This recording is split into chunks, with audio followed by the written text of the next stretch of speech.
Asterisk, the wind rose first dry and sharp like it had teeth.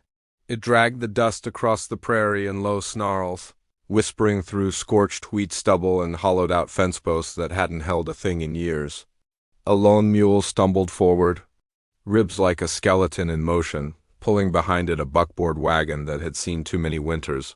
Too many departures? Asterisk, a man sat atop it, leaned more than Sut, hunched forward, dust-coated, a shadow of a cowboy swallowed by time. His face was leather and bone, his eyes narrowed against the grit. A boy, maybe 10, clung to the wooden side panel, coughing into his shirt sleeve. Neither had eaten that day. Probably not the day before, either, asterisk, they followed no trail. Just the wind, asterisk, then, from the crest of a ridge, the boy saw it. A small homestead barely standing, one house, one barn. One tree, blackened and curled, leaning away from the wind like it had finally had enough. Smoke curled from the chimney, thin and stubborn. The cowboy tightened the reins. They came in slow, no rush in their bones. The sun was going down, and with it, the temperature, asterisk, he dismounted with a wince, boot hitting dirt like a drop of lead. The boy dropped beside him, barefoot and silent. They walked to the porch, each step hollow. The house door didn't open. The man didn't knock. He paused, took off his hat, then raised a knuckle to the wood. 3 soft taps. Nothing. Asterisk, he waited. Then tried again. Asterisk, a scrape of metal. A pause. Then the door creaked open 2 inches. Just enough for a barrel to point out, asterisk, don't take another step. The voice was tired but firm, like someone who'd lost too much to be afraid anymore. The man didn't flinch. Just need a place to sleep, one night. We'll be gone before sunup. The barrel didn't lower. I don't run no boarding house, she said. Asterisk, he reached into his coat and pulled out something wrapped in cloth. He opened it with shaking hands. Inside, a half-coin. Tarnished, old, worn smooth on one side. Asterisk, don't want charity, he said. Just a corner of the barn. The silence stretched. Then the gun lowered. Asterisk, round back, she said. Keep the boy quiet. I got wolves round here like noise. Asterisk, he nodded. Didn't thank her. Didn't meet her eyes. Asterisk, the boy followed. Him without a word. Asterisk, inside the house, Mary Alden stood still, shotgun still warm in her hands. She watched them disappear behind the barn, her heart knocking like a loose shutter in her chest. Asterisk, she didn't trust strangers, not anymore. Especially ones who didn't smell like liquor or lies. Asterisk, but that coin. It looked familiar, she didn't. Like that, the barn creaked with age, its rafters sighing in the wind like a tired old man. The hay was dry and clean enough. The boy curled beside the mule, using his jacket as a pillow. The man didn't sit. He stood in the shadows, eyes fixed on the farmhouse window glowing orange with FIREOIGHT. Asterisk from inside. Mary could see him. Still as stone. Watching her house like he knew it. Asterisk, she turned away. Hands trembling. Asterisk, she stirred stew with the back of a wooden spoon, even though she'd already eaten. Just a habit. Something to do with hands that remembered too much. Asterisk, under the floorboards, a box sat. Inside it, a blue ribbon doll, half-burned, a bundle of letters, and a photograph faded at the corners. A child's face, smiling, gone now, asterisk outside. The man finally moved. He pulled something from his coat, a letter, maybe. He stared at it like it might catch fire in his hands. He tucked it back in his coat before the boy saw. Asterisk in the barn. The boy stirred. Sat up, looked around, asterisk. What's this place? He whispered. The man didn't answer. Feels like we've been here before. Still no answer. The boy crawled across the hay and found something in the corner. A doll, stiff, dusty, worn, asterisk. This. Hers? He asked. Asterisk. The man turned. His jaw tightened. Put it back, he said. The boy didn't move. Just stared at the stitched eyes. The ribbon frayed to threads. He placed it gently where he found it, then curled up again. The night stretched long, asterisk. Sometime before dawn, the wind died. The silence that followed was worse. Asterisk in the house. Mary sat at the window, fingers tracing the cracked glass. Her gaze never left the barn. Asterisk. The last time a man stood in her barn with eyes like that, he wore a badge. Told her the fire was an accident. That the child never felt a thing. Liars, all of them. She went to the kitchen, poured water into the tin basin, washed her face. The reflection that stared back looked older than she remembered. There was a knock on the door. Not hard. Just careful. She opened it to find the boy, alone, barefoot. He's bleeding again, he said softly. His leg. She grabbed her coat, a lantern, and followed the boy through the dark. Asterisk inside the barn. Colt sat on a crate, pant leg rolled up. The bandage was soaked red. Asterisk. Mary didn't speak. She knelt, set down the lantern, and began cutting new cloth. Asterisk. You ride hurt? She asked. He nodded. Long? He nodded again. Why? Asterisk. He looked at the boy. Then looked away. Asterisk. Mary rapped the leg in silence. When she finished, she poured him a tin cup of water. He drank like a man who didn't deserve it. Asterisk. Back at the house, Mary watched them return to the barn. The boy clung to the man's coat as they walked. A strange thing, seeing that kind of quiet trust. It stirred something she didn't want to name. Asterisk. She went back inside, opened the old box, took out the half coin, held it against the one she saw earlier in his hand. Asterisk. It matched perfectly. Her breath caught. Her hand trembled. Asterisk. Then she heard, it barely audible, carried by wind through wood, the boy's voice. Pa, who's Lena? No answer, just silence. Mary closed the box and locked the door.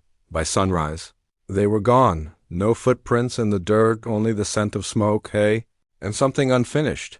The barn stood quiet again, but the memory stayed. Asterisk. Because when she walked out back to the grave, the one no one visited anymore, she found something resting against the crooked wooden cross. Asterisk. A blue ribbon doll, cleaned, restitched, and a note tucked into its arm. It said only this: I didn't know, asterisk, but I came back. The sun never quite broke through that morning. It hovered behind thick clouds, casting a gray pall across the land. Mary stood on the porch, the wind whispering around her boots. Her eyes scanned the horizon, but the cowboy and his boy were gone. No trail, no sound, not even the faint print of hooves on the hardened earth. But something had shifted. She could feel it in her chest like an ache, like an ember that hadn't burned in years. Asterisk inside. The doll sat on the table, cleaned, mended, silent as ever, but somehow heavier. Mary didn't touch it. She just stared, her tea long gone cold in her hands. Asterisk. The wind picked up again, colder now. A storm building. One of those late spring tempests that came down like a curse, fast and mean. Asterisk. She went to bolt the shutters. Out back, the barn groaned in protest against the gusts. She stopped. Near the edge of the fence line, two figures. The boy waved. They hadn't left after all. The barn was darker now, clouds blotting out the sun like thick smoke. Colt lay against the wall, legs stiff, face pale with fever. Wyatt had gone out looking for water when Mary found him. Asterisk. Why'd you come back? She asked the boy. Asterisk. Wyatt shrugged. He didn't want to. I did. He just followed me. Asterisk. Mary stepped inside. The air smelled of hay, sweat, and something older, something like sorrow left too long in the corners. Colt opened one eye. You said you'd be gone? She said. Asterisk. He coughed. I did. Asterisk. You always break your word. Asterisk. Only the ones that kept me alive. Asterisk. Mary stood still, eyes locked on his. You knew her, didn't you? My daughter. Asterisk. Colt didn't blink. She never knew me. Asterisk. But you knew Clara. A pause. She sent letters, he said. Said I had a child, said not to come. Said it'd only make things worse. Asterisk. And did it? He didn't answer. Mary knelt by his side, pulled the soaked bandage from his leg. The infection had spread. You'll lose the leg if this keeps going, she murmured. Maybe I deserve to. Asterisk. She didn't argue. Just began boiling water. Asterisk. Wyatt sat nearby, arms around his knees, watching her with wide, steady eyes. By evening, the wind screamed through the chimney. Lightning licked the sky in crooked tongues. Thunder shook the windows of the farmhouse. The storm crawling in from the mountains like it had unfinished business. Mary lit 3 lanterns. One for the kitchen, one for the barn, one for the porch. She watched the firelight dance across Colt's face as he slept fitful, fevered. Wyatt, silent beside him, clutched a slingshot made of old twine and broken fence wood. You made that? Mary asked. The boy nodded. Your pa teach you? He hesitated. He used to, back when he laughed more. Mary poured him warm broth in a tin cup. He took it without a word. Later, by the stove, Mary found herself staring into the flames. A name echoed in her mind like a hymn turned bitter. Lena, not hers. Not really, she had called her that because Clara had asked her to, said the girl needed hiding.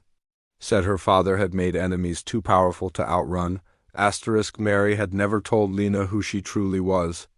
It wasn't her story to tell. Only now the story had returned on a wagon with a broken man and a quiet boy who looked far too old for his years. Outside, the storm turned violent. Rain lashed the barn roof. The wind tore shingles loose and hurled them into the dark. In the distance, hoofbeats. Not the wind, not imagination. Mary stood at the window, hand on the shotgun she always kept behind the stove. Then a flash of lightning, 3 riders cresting the hill, one with a gray coat, one with a red bandana around his neck, one with a rifle slung low and slow like a serpent's tail, she didn't breathe. Just stepped back from the window. They're here, she said. Colt stirred. His eyes opened. Gray coat? She nodded once. He sat up, grimacing with pain. His name's Weller. Used to ride with me, then turned. Sold Clara's whereabouts to the men that burned her out. Mary didn't speak. She loaded the shotgun, handed him a pistol. You have 1 leg and 1 shot, she said. I only need 1 of each. He checked the chamber, nodded to the boy. Wyatt, stay here. But Wyatt stood tall. No, Mary placed a hand on his shoulder. You help me board the barn. That's brave enough. They moved fast ropes across the door, crates stacked by the back wall. Every second bought time. Every crack sealed was a prayer whispered to deaf gods.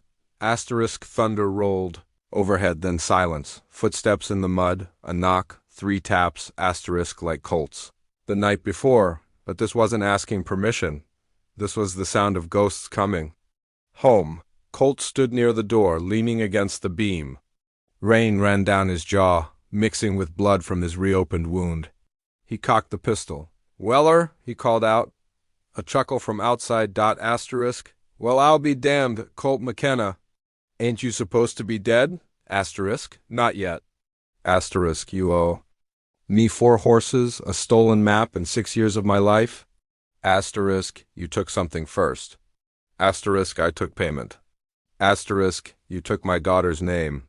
Silence. Then Weller spoke, low and bitter. Should have stayed gone, McKenna. A pause, then the sound of oil spilling. Mary's eyes went wide. They're gonna burn us out. Colt's hand tightened around the grip. Not yet they ain't. He limped to the side of the barn. Motion for Wyatt to crawl beneath the floorboards. Whatever happens, he whispered. You don't come out. But, no matter what. Mary stared at the pistol in Colt's hand. Then handed him her own. 2 guns, 1 man, 1 storm, and 3 devils at the door. Outside, a match struck. The fire came fast, a hiss, then a roar. The side of the barn lit up in an angry flash, flames clawing up dry timber like they'd been waiting years for the chance. Smoke curled under the eaves, thick and choking. The storm above cracked in answer. Thunder booming low as if the sky itself were groaning. Colt moved first. He kicked a bale of hay over, rolled it against the flames to slow the spread. Mary threw water from a rusted bucket, but it sizzled uselessly. Heat pushed them back. Outside, laughter rose sharp and cruel, then a voice. You should have stayed dead, McKenna. Colt didn't answer. He knelt low, 1 leg screaming in pain, and crawled toward the back wall. A shadow passed by the boarded window. Another step, closer now. Colt raised the pistol and fired through the boards, asterisk a scream. A body hit the mud. Asterisk then. Silence again. Two left, Colt muttered. Mary gripped the shotgun tighter. Her face glistened with sweat and rain, but her eyes were steady. Smoke curled around her like a veil. Colt turned to her. You need to run. Take the boy. Back exit under the feed crates. I'm not leaving, she said. He's just a kid. So was she whispered. Lightning flashed. For a moment Colt saw her face fully lined, hardened, but full of something deeper than fear. Something like fury mixed with grief. He nodded once, then the front wall cracked. Boots slammed through. They were coming in. Asterisk the door burst inward, wood splintering. A tall man stepped through, rifle first. Rainwater streamed off his coat.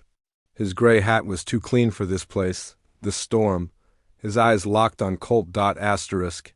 Been a long time, McKenna. Not long enough, Colt said. The man Weller smiled. Asterisk. Figured. I'd come finish what you started. Asterisk? You mean the life you stole? Asterisk. Weller tilted his head. She was never yours to save. Colt pulled the trigger. Click. Empty. Weller fired. Asterisk. The shot tore through Colt's shoulder, spinning him to the floor. Mary screamed. Weller turned toward her. Gun rising, she didn't hesitate. One thunder crack. The shotgun roared. Weller staggered. Dropped his rifle. Clutching his side? Then the second man rushed in. Younger. Meaner. Mary fired again. Click. Empty. He raised his revolver. Asterisk and then Wyatt. Asterisk. He came out from under the floor, slingshot in hand. One stone. Sharp and fast. Straight to the man's eye. The man screamed, staggered back, and Colt, bleeding, pulled Weller's dropped rifle from the ground. Asterisk. He fired from the floor. Asterisk. A single shot. The younger man dropped. Silence returned, punctured only by the soft patter of rain. Asterisk. Then Weller, groaning, tried to crawl away. Asterisk. Colt limped over. Blood pouring from his shoulder, eyes dark as coal. He aimed. No, Mary said. Colt's finger tightened on the trigger. No, she said again. It ends here. Asterisk. Weller looked up, laughing through the blood. You gonna let me go, sweetheart? Asterisk. Mary walked over, picked up a broken board from the floor. Asterisk. Then she knelt beside him. Asterisk. And whispered something. Colt couldn't hear. Asterisk. She stood. Again, Weller didn't laugh anymore. They let him crawl out into the storm. No one followed. Asterisk. By morning, the fire was gone, so was Weller. The barn was mostly ash and smoke. The animals had bolted in the chaos. The roof had caved in. The boy helped carry what little was left into the house. Asterisk. Mary boiled water. Washed Colt's wounds. Asterisk. He wouldn't keep the leg, but he'd live. She poured whiskey into a tin cup and handed it to him. He drank slow. Asterisk. Wyatt sat on the floor by the hearth, watching the flames flicker. Asterisk. I lied to her, Colt said. To Clara, I said I'd stay away. Sighed she'd be better off without me. Mary looked at the stitched doll on the table. She was.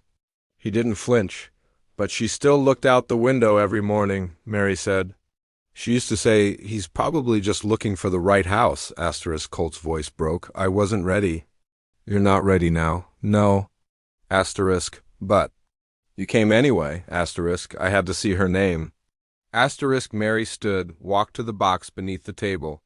She pulled out something wrapped in cloth. Slowly, she unfolded it. Inside, the other half of the coin. Clara had given it to her before she died. Asterisk.